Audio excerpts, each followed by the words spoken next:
ଆଜି ଆମେ ପଢ଼ିବା ଦଶମ ଶ୍ରେଣୀର ରାସାୟନିକ ପ୍ରତିକ୍ରିୟାର ଦ୍ୱିତୀୟ ଭାଗ। ଏ ବିଷୟରେ ଆମେ ଜାଣିବା ବିଭିନ୍ନ ସବୁ ପ୍ରତିକ୍ରିୟା ବିଷୟରେ, ଯେମିତିକି ସଂଶ୍ଳେଷଣ, ବିଘଟନ, ତାପ ଶୋଷୀ ରାସାୟନିକ ପ୍ରତିକ୍ରିୟା, ତାପ ଉତ୍ପାଦୀ ରାସାୟନିକ ପ୍ରତିକ୍ରିୟା, ବିସ୍ତାପନ ପ୍ରତିକ୍ରିୟା, ଦ୍ୱୈତ ବିସ୍ତାପନ ପ୍ରତିକ୍ରିୟା, ଜାରଣ ପ୍ରତିକ୍ରିୟା, ବିଜାରଣ ପ୍ରତିକ୍ରିୟା, ଏଇଭଳି ସବୁ ପ୍ରତିକ୍ରିୟା ବିଷୟରେ ପଢ଼ିବା। ତାହେଲେ ଗୋଟେ ଗୋଟେ ପ୍ରତିକ୍ରିୟା ବିଷୟରେ ଜାଣିବା। ପ୍ରଥମେ ଜାଣିବା ଆମେ ସଂଶ୍ଳେଷଣ ପ୍ରତିକ୍ରିୟା ବିଷୟରେ। କ'ଣ ସଂଶ୍ଳେଷଣ ପ୍ରତିକ୍ରିୟା? ଯେଉଁ ରାସାୟନିକ ପ୍ରତିକ୍ରିୟାରେ ଦୁଇ ବା ଅଧିକ ପ୍ରତିକାରକ ସଂଯୁକ୍ତ ହୋଇ ଗୋଟିଏ ମାତ୍ର ଉତ୍ପାଦ ଉତ୍ପନ୍ନ କରେ। ଏକାଧିକ ପ୍ରତିକାରକ ମିଶିବେ କିନ୍ତୁ ଗୋଟିଏ ଉତ୍ପାଦ ଆମକୁ ଦେବେ, ତାହାକୁ ଆମେ ସଂଶ୍ଳେଷଣ ପ୍ରତିକ୍ରିୟା କହୁ। ଉଦାହରଣ ଦେଖିବା କ'ଣ ନା, ଅମ୍ଳଜାନ ଓ ଉଦ୍ଜାନ ମିଶି ଜଳ ଅଣୁ ଗଠିତ ହୁଏ। ତାହେଲେ ଆମର ସଂଜ୍ଞା ଥିଲା କ'ଣ ନା, ପ୍ରତିକାରକ ପଟେ ଏକାଧିକ ପ୍ରତିକାରକ ଥିବେ, ଦୁଇଟା ବା ତିନିଟା ଥିବେ, କିନ୍ତୁ ଉତ୍ପାଦ ପଟେ କେବଳ ଗୋଟିଏ ହିଁ ଥିବ। ଦେଖନ୍ତୁ H2 ଯୁକ୍ତ O2 ତୀର ଚିହ୍ନ ଖାଲି H2 ଗୋଟିଏ, ଏପଟେ ଦୁଇଟା ଅଛନ୍ତି, ଏଠି କିନ୍ତୁ ଗୋଟିଏ ଅଛି। ତାକୁ ଯଦି ଆମେ ଠିକ୍ ସେ ଲେଖିବା ତାହେଲେ କ'ଣ ହେବ ନା, H2 ଯୁକ୍ତ O2 ତୀର ଚିହ୍ନ 2H2। ତାକୁ ଯଦି ବାଲାନ୍ସ କରିବା ଆମେ ତାହେଲେ କ'ଣ ହେବ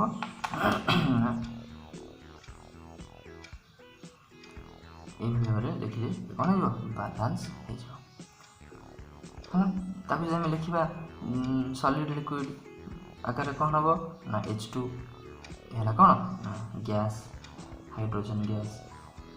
O2 ଏମିତି ସଂଶ୍ଳେଷଣ, ବିଘଟନ, ତାପ ଶୋଷୀ ରାସାୟନିକ ପ୍ରତିକ୍ରିୟା, ତାପ ଉତ୍ପାଦୀ ରାସାୟନିକ ପ୍ରତିକ୍ରିୟା, ବିସ୍ତାପନ ପ୍ରତିକ୍ରିୟା, ଦ୍ୱୈତ ବିସ୍ତାପନ ପ୍ରତିକ୍ରିୟା, ଜାରଣ ପ୍ରତିକ୍ରିୟା, ବିଜାରଣ ପ୍ରତିକ୍ରିୟା, ଏଇଭଳି ସବୁ ପ୍ରତିକ୍ରିୟା ବିଷୟରେ ପଢ଼ିବା। ତାହେଲେ ଗୋଟେ ଗୋଟେ ପ୍ରତିକ୍ରିୟା ବିଷୟରେ ଜାଣିବା। ପ୍ରଥମେ ଜାଣିବା ଆମେ ସଂଶ୍ଳେଷଣ ପ୍ରତିକ୍ରିୟା ବିଷୟରେ। କ'ଣ ସଂଶ୍ଳେଷଣ ପ୍ରତିକ୍ରିୟା? ଯେଉଁ ରାସାୟନିକ ପ୍ରତିକ୍ରିୟାରେ ଦୁଇ ବା ଅଧିକ ପ୍ରତିକାରକ ସଂଯୁକ୍ତ ହୋଇ ଗୋଟିଏ ମାତ୍ର ଉତ୍ପାଦ ଉତ୍ପନ୍ନ କରେ। ଏକାଧିକ ପ୍ରତିକାରକ ମିଶିବେ କିନ୍ତୁ ଗୋଟିଏ ଉତ୍ପାଦ ଆମକୁ ଦେବେ, ତାହାକୁ ଆମେ ସଂଶ୍ଳେଷଣ ପ୍ରତିକ୍ରିୟା କହୁ। ଉଦାହରଣ ଦେଖିବା କ'ଣ ନା, ଅମ୍ଳଜାନ ଓ ଉଦ୍ଜାନ ମିଶି ଜଳ ଅଣୁ ଗଠିତ ହୁଏ। ତାହେଲେ ଆମର ସଂଜ୍ଞା ଥିଲା କ'ଣ ନା, ପ୍ରତିକାରକ ପଟେ ଏକାଧିକ ପ୍ରତିକାରକ ଥିବେ, ଦୁଇଟା ବା ତିନିଟା ଥିବେ, କିନ୍ତୁ ଉତ୍ପାଦ ପଟେ କେବଳ ଗୋଟିଏ ହିଁ ଥିବ। ଦେଖନ୍ତୁ H2 ଯୁକ୍ତ O2 ତୀର ଚିହ୍ନ ଖାଲି H2 ଗୋଟିଏ, ଏପଟେ ଦୁଇଟା ଅଛନ୍ତି, ଏଠି କିନ୍ତୁ ଗୋଟିଏ ଅଛି। ତାକୁ ଯଦି ଆମେ ଠିକ୍ ସେ ଲେଖିବା ତାହେଲେ କ'ଣ ହେବ ନା, H2 ଯୁକ୍ତ O2 ତୀର ଚିହ୍ନ 2H2। ତାକୁ ଯଦି ବାଲାନ୍ସ କରିବା ଆମେ ତାହେଲେ କ'ଣ ହେବ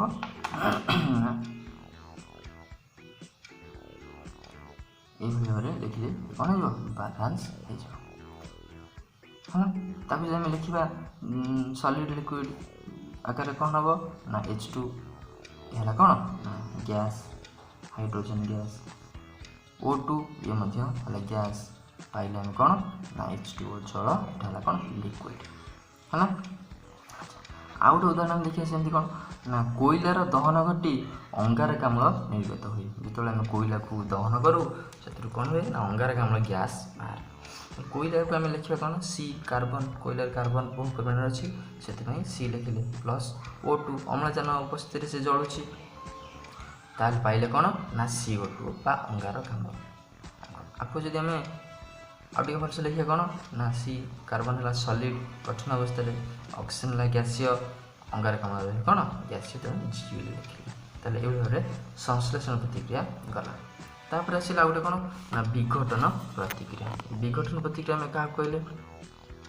ଯେଉଁ ରାସାୟନିକ ପ୍ରତିକ୍ରିୟାରେ ଗୋଟିଏ ମାତ୍ର ପ୍ରତିକାରକ ବିଘଟିତ ହୋଇ ଏକାଧିକ ଉତ୍ପାଦ ସୃଷ୍ଟି କରନ୍ତି, ତାହାକୁ ବିଘଟନ ପ୍ରତିକ୍ରିୟା କୁହନ୍ତି। ତାମାନେ ଏଇ ସଂଶ୍ଳେଷଣର ଏଟା ହେଲା ଓଲଟା, ଏପଟେ ଏକାଧିକ ମିଶିକିରି ଗୋଟିଏ ମିଳୁଥିଲା, ଏଠି କ'ଣ ନା ଗୋଟିଏ ଭାଙ୍ଗିକିରି ଏକାଧିକ ହେବ।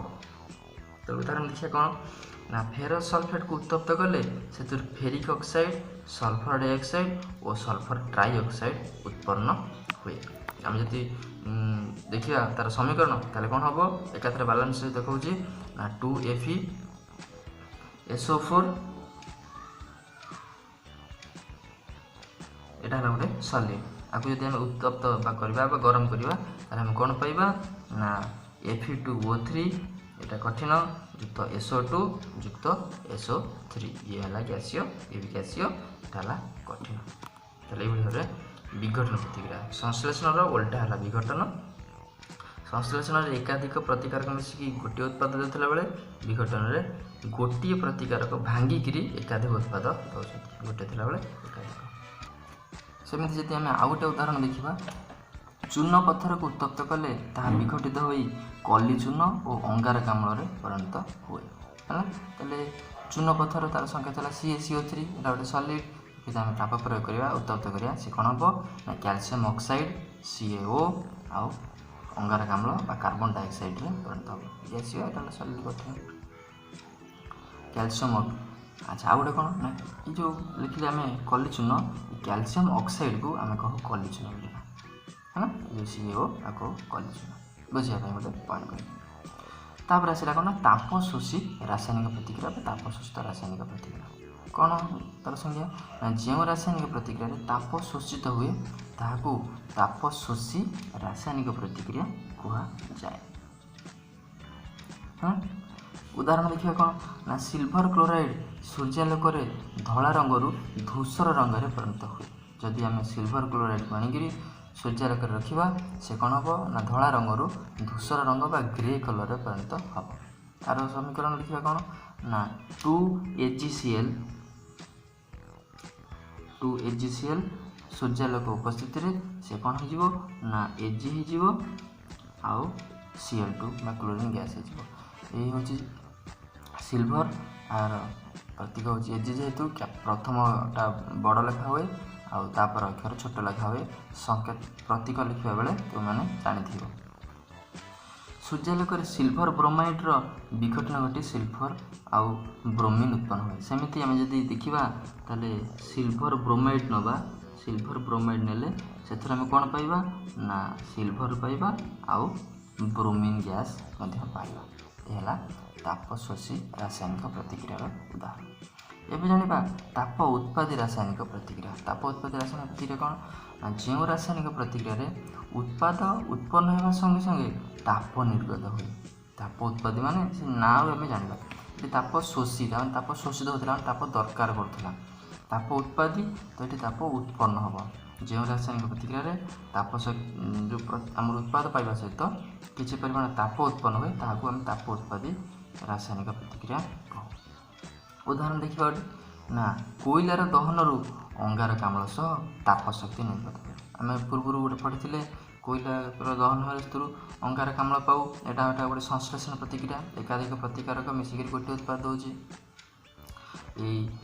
कोयलार जो अंगारकाम्ल बाहर सहित किसी परिमाण ताप शक्ति बाहर था जेहेतु ताप उत्पन्न हो तेणु ताप उत्पादी रासायनिक प्रतिक्रिया।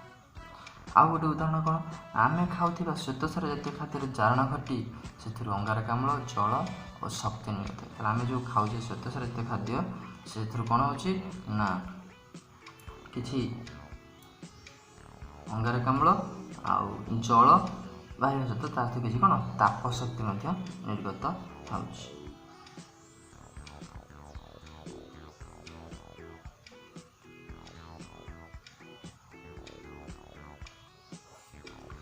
तापर जी आम आ गए विस्थापन प्रतिक्रिया को विस्थापन प्रतिक्रिया कौन जो रासायनिक प्रतिक्रिया गोटे मौलिक कौन से एक यौगिकर मौलिक को अपसारण करे ताकू विस्थापन प्रतिक्रिया कहुए अर्थात यही आम दुईटा प्रतिकारक मध्य प्रतिक्रिया करवा से गोटे यौगिक आ गोटे मौलिक यही जो मौलिकटा कौन कर ना यौगिकर मौलिक अच्छी यौगिक मिसिकी अच्छी एकाधिक मौलिक से कौन कर ना गोटे को बाहर करदेव ये ता जगह से मिसी उदाहरण देखा जदि जिंक को आम कपर सल्फेट रे प्रतिक्रिया करवा ताले कपरटा ए बाहर जीव जिंक आसी कौन हो ये जोड़ी हो पाइबा कौन ना जिंक सल्फेट आ कौन कपर पाइबा।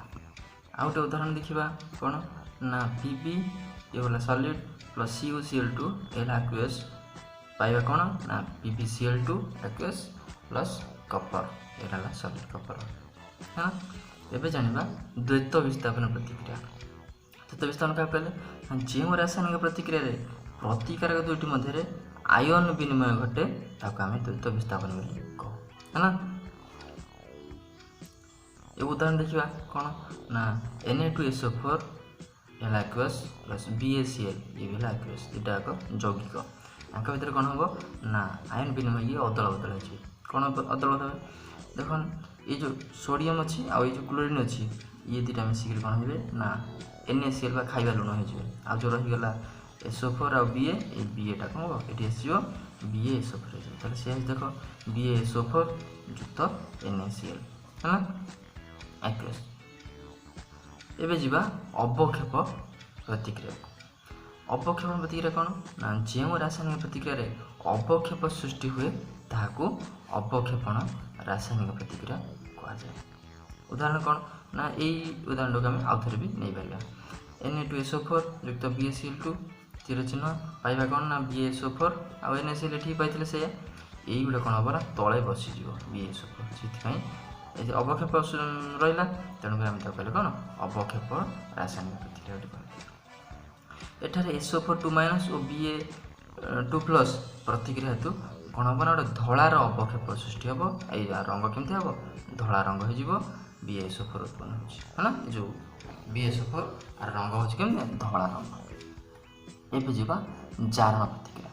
ଯେଉଁ ରାସାୟନିକ ପ୍ରତିକ୍ରିୟାରେ ପ୍ରତିକାରକ ଅମ୍ଳଜାନ ଲାଭ କରେ ତାହାକୁ ଜାରଣ କୁହାଯାଏ। ଯଦି ଗୋଟେ ପ୍ରତିକ୍ରିୟାରେ ଅମ୍ଳଜାନ ମିଶି ଯାଉଛି ତାହେଲେ ଆମେ କହିବା ଜାରଣ। ଉଦାହରଣ ତାହେଲେ ଦେଖିବା, ଯଦି କପରକୁ ମୁଁ ଅକ୍ସିଜେନ୍ ସହିତ ପ୍ରତିକ୍ରିୟା କରିବି ତାହେଲେ ପାଇବି କ'ଣ ନା କପର ଅକ୍ସାଇଡ଼। ଏଠି ଦେଖ ଅକ୍ସିଜେନ୍ଟା ଯୋଡ଼ି ହେଇଗଲା କପର ସହିତ, ହେଇଗଲା କ'ଣ CuO କପର ଅକ୍ସାଇଡ଼। ସେମିତି ଦେଖିବା ବିଜାରଣ ପ୍ରଭାବ। ବିଜାରଣ ହେଲା କ'ଣ ନା ଏଇ ଜାରଣର ଓଲଟାଟା।